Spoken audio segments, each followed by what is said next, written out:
Woo, woo, woo. Welcome to another episode of The Shit Sheet, where today I do have a special guest, Fletch.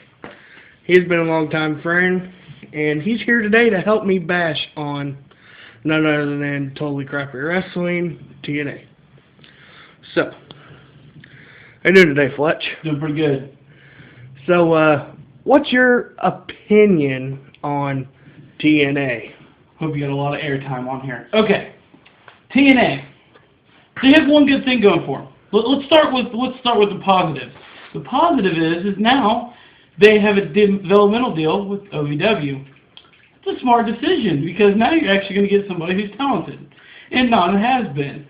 Let's start with Dylan Bostic. That would be a good one. You should do that one. But TNA's got a lot of issues also.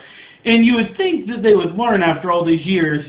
Vince Russo worked for WWE in the worst time in the company's history. You know, the 95, 96 era when Nitro was kicking their ass. Okay. Then he went to WCW, which ran that in the ground and all the way out of business. And now he's in TNA. Hello? You'd think they would get it by now, but they don't. They don't get it. Then they're like, okay, let's make it all better and bring in Hogan and Bischoff. Hogan and Bischoff, really? Really? Just like you would say. I mean, if you know, people want to see something fresh, which is why people are sick of John Cena, even though he was here yesterday. People are sick of seeing John Cena. He's been ran up our ass for the past 10 years.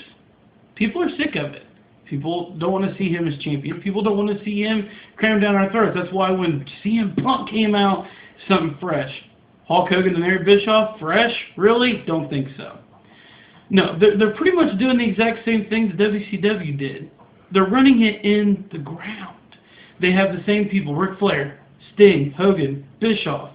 They have all these people, all these talented guys, Abyss, and AJ Styles, and they don't use them. They don't use their talent the way they should.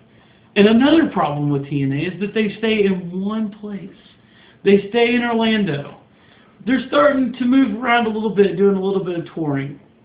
And that'll help them a little bit. But you're never going to get a good fan base when you're located in the exact same place every single time. Trust me, I know. I run a backyard company. We don't go anywhere different. The one time we did, ta-da, a bunch of people. I can run a better show than TNA. There's no doubt about that. But, I mean, like right now, they got Bobby Roode as champion. Honestly, it's not getting over as well as it probably should, or at least they think it should. But to me, I think it's great. Something fresh. It's not the same thing over and over. How many times have we seen Kurt Angle as champion? How many times have we seen Sting as champion? Don't get me wrong. I love both of them. Both awesome legends. Done the greatest things in wrestling history. I mean, they're just amazing, but they were amazing 20 years ago, too. That's the problem. The problem. Hello? They don't get it. They don't get it. But I get it. I'm sure there's a lot of people that disagree with me. I'm sure there's a lot of people that agree with me. I agree with you, Fletch. Thank you. That's why I made this show, is to show the world that there's people out there like Fletch, myself. I'm sure there's all kinds of other people in the world that feel the same way as we do. That is why this shit sheet is airing, is to let the fans express themselves and to show the wrestling world why things like John Cena and TNA are going downhill. Because they are ran in the ground. So, we already got your input on the Bobby Roode thing. What do you think about them giving it to James Storm for a week and then giving it to Bobby Roode? The only thing I can say about that is that I hope there's a payoff. I hope that they can take these two young guys and do something, you know, they could create an awesome storyline out of this. Instead of doing the exact same things over and over again with the same people, you know, but to get off subject a little bit, there is one thing that I wanted to mention. Why is it that every single time there's a TNA champion, they turn heel? Think about Kurt Angle. When he finally got there again and finally won the championship again, he turned heel. He joined Immortal. Mr. Anderson did the exact same thing, turned heel. Now we have Bobby Roode, who was in Fortune, and did the same thing. The only person that has been the champion in probably the past year that hasn't turned heel is Sting. I mean, even Jeff Hardy himself. Jeff Hardy, who got all the hype this past year, even after all the dumb things that he's done, he turned heel. Joined Immortal, created his own belt, they hyped him up, and really they kind of killed his legacy. I mean, people thrived on seeing Jeff Hardy. For some reason, Jeff Hardy has always been a fan favorite. Not in my case, I was always a bigger Matt Hardy fan because I think he can wrestle. But True that. But it just seems like every single time they do have a champion, they can't have a baby face on top, ever. And I think that's sad. But that's why I hope that they do this program with Bobby Roode and James Storm. That way, later down the road, they can do some crazy matches with those young guys. I mean, they can't go out and have a crazy, scaffold match or something with Hulk Hogan and Sting. It's not going to happen. You would kill Hulk Hogan. You'd be like, brother, break his fucking hip. Okay, but now we got these two young guys. Throw them off their 10 tables. Who cares? That's what people want to see. This is exciting. They have TV, they're not TV PG. They're TV 14. They can run with this. They can do a lot of things. It just seems like they drop the ball time and time again. They also said Impact Wrestling, where wrestling matters again. If wrestling matters again, then why did 3 weeks ago on Impact, there were 3 matches in a 2-hour time slot? Wrestling matters, huh? True. That was the big Hogan Sting thing right there. Right, yeah. And they're taking a lot of the airtime to people like Eric Young and, Generation Me when they were there. And, there's a lot of talent that they have that they don't use. And the talent that they do use, hate to say it, are washed up. It's good to have top guys. Ric Flair being in Fortune, leading Kaz and AJ and Beer Money. That was awesome. That's awesome. That's what you need to do.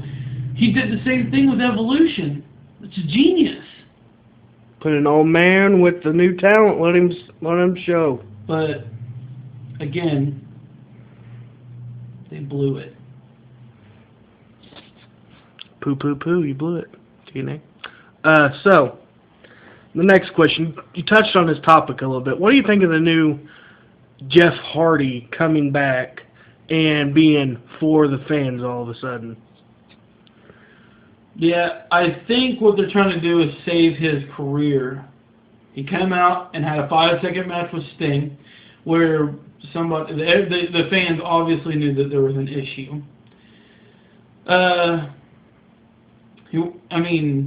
They're trying to revive him. His brother, all the crazy stuff he's been doing, all the drunk driving and the arrest and suicide notes or whatever. They're trying to revive him. They're trying to save his career. And honestly, they think it's working, but it's not. It's sad to say. The Hardys were one of the greatest, hottest things in the early 2000s. But kind of went downhill ever since then. That's right. Broke him up, and can't say much for you, WWE, on that subject. You let him go. Sure did. I will admit, though, the splitting of the Dudleys were a smart move on TNA. I was kind of, as a big guy myself and, being a part of wrestling since I was real little, I always kind of looked up to Bubba Ray Dudley. So him taking off and, even though he's a heel, he got a good push. And he's got a great run, especially over what Devon's done lately. You know, doing stuff with the Pope and his kids. But I think that was a great idea to split them up and push one of them. WWE did the same, and it worked. So why not? You know, I mean, WWE didn't push that as much as TNA has. And I really think that that's one of the things that's working for them. But yet, most of the TV time go to people like, that one British guy, the big buff guy that sucks really bad. Robbie T. Or Robbie E, one of the two. No, Robbie E. The only reason that Robbie E got a push and he's won the television title is because WWE's pushing Zack Ryder, so they need something to fall back on. I honestly think that. Good stuff. You hear that, TNA? This is why you suck. Your stuff is a shit sheet. Toilet paper and belongs in the toilet. So, with that in mind, I'm going to end this show. I want to thank my special guest, Fletch, for stopping by today and giving us a little insight on what he thinks of TNA. So, also remember, I am taking requests on Facebook on what I should be doing next. So, in that case, I'm going to say, take care, shave your hair, and TNA, poo, poo, poo. You blew it. I'm going to go take a TNA right now.